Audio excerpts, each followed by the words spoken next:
The computer system does a light test during the startup procedure. One of the lights that's supposed to come on and then go off is the check engine light. If the light doesn't come on, according to the emissions check folks, the car won't pass the emissions test, so the light has to be fixed. The first first position on the key switch brings on the odometer and the transmission position indicator. Then you go to the light test like this in the run position.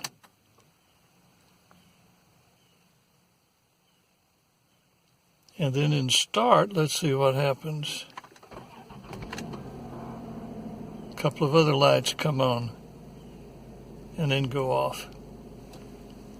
This is the one that I took to the inspection shop, and the tech immediately noticed that the light didn't come on. There's the initial position. Here's the run position. Should have a check engine light beside the oil pressure light. Everything else seems to work, but they say I can't get the inspection done until that's fixed. And this is what I'm going to try to do.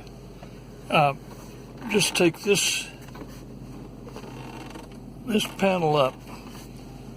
Got to take the, I think they call it the A-column covers. Take those off first and then just pop those up.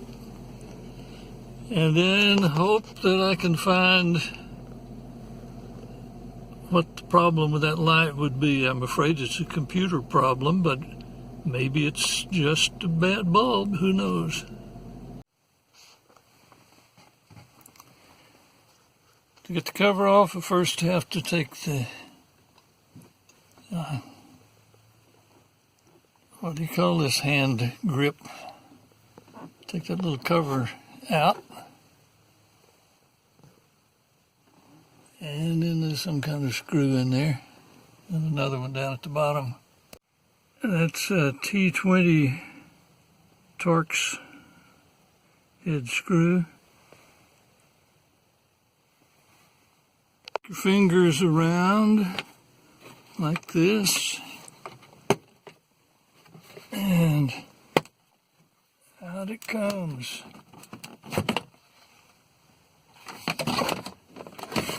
Now, what's that thing? Guess that went on the bottom of it. Bottom of the cover.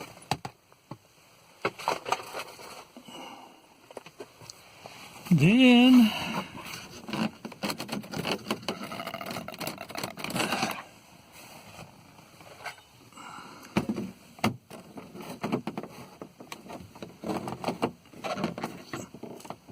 that's supposed to come loose too.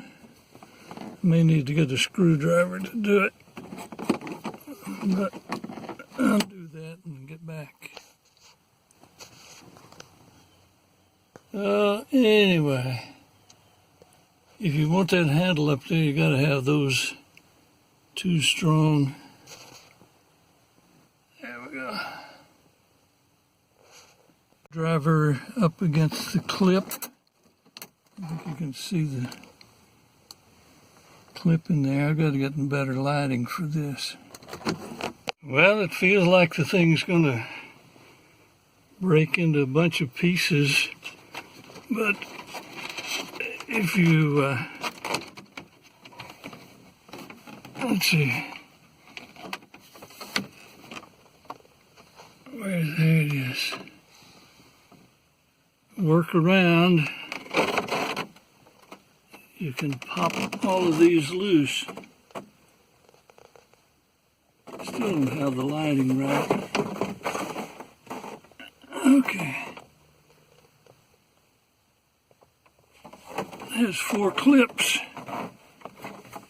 and then this is the light panel. I have to take all this out and take the light panel off, see what happens. There are 4 clips, and there's kind of a notch out. You can see here how that works. Then there's one over here. Here's the connector. And it isn't focusing well, but there's a catch and release. To take that off, I'm going to do that. I'm a little bit surprised to see that those are just the standard light sockets and circuit boards such as you'd see on the back of the instrument panels lighting it up. So I will check to see if it's a burn bulb, and I may be lucky. Then I also noticed this clip after watching putting it back together. I didn't notice that came out. Then these things help guide somewhere. I didn't see what they were for. And then there's this little piece that seals up against the windshield or somewhere. And please excuse me, I'm not an experienced videographer. I'm pretty good at still pictures, but that's what it looks like. The continuity at the check engine light bulb. I'm going to go ahead and take this panel off. There's a screw at each end, Phillips head screw, and then one there in the center. No, I'm talking to the viewers, if there are any. This is the left turn. I took this out of the left turn position, put it in there. I put some sticky back tape in to stick that board to the plastic support. And then took this old Plymouth instrument panel, got a light socket and bulb from there, and put it back where the turn signal was. And now all of these check out with a resistance checker. Here's a continuity check with these bulbs.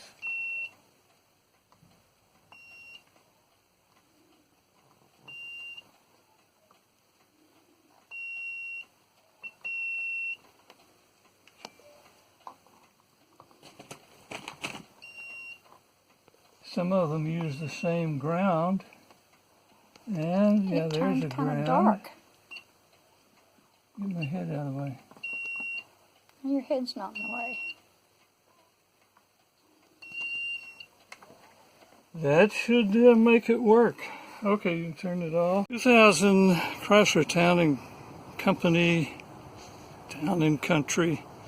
2000 Chrysler Town & Country Limited. Has been a very nice car. It's at 200,000 miles. Let's see what's below the cover, the dash cover. When you take it, the reflections are too bad. But let me point out this thing. When I took that panel off, that clip broke.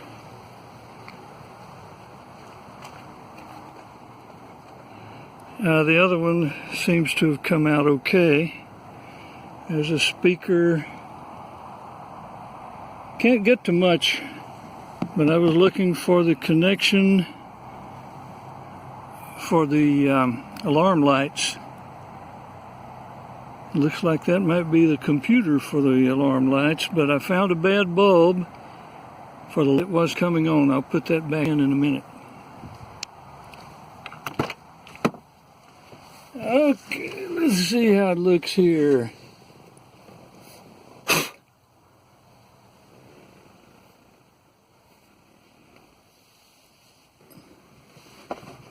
One other thing I wanted to check. Looked like there was one of the pins is broken off there. You can see what I'm doing. So I don't think that's going to go back together. I normally snap in holes like this or that. Not sure which one.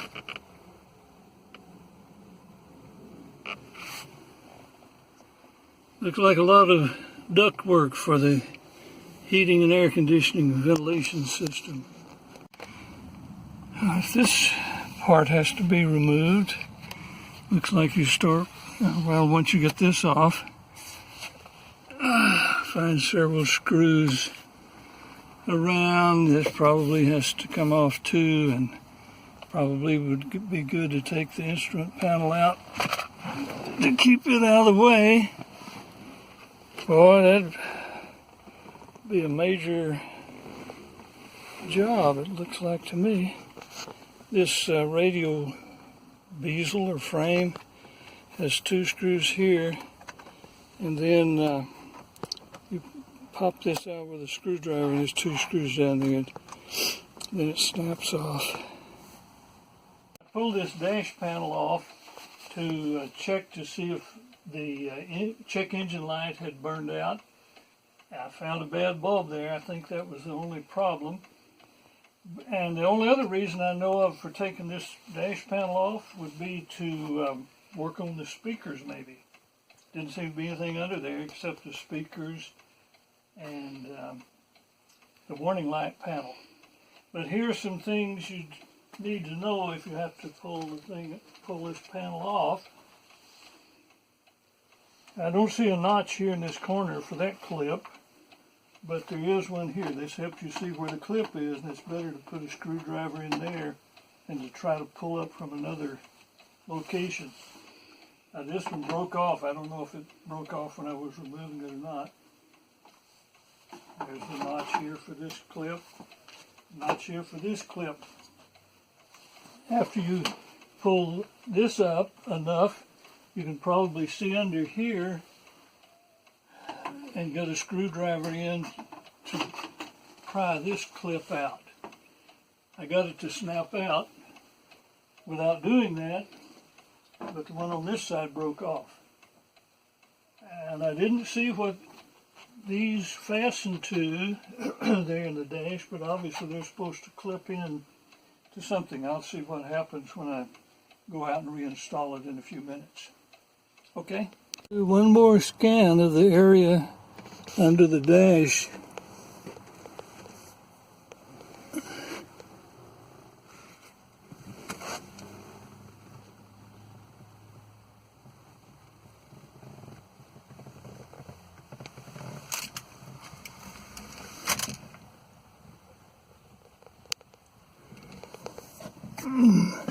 The clip's only covered under those springs. I hope that'll works out. Okay, I'm going to reinstall it now. All right, now it's plugged back in. There's the first. There's the check engine light.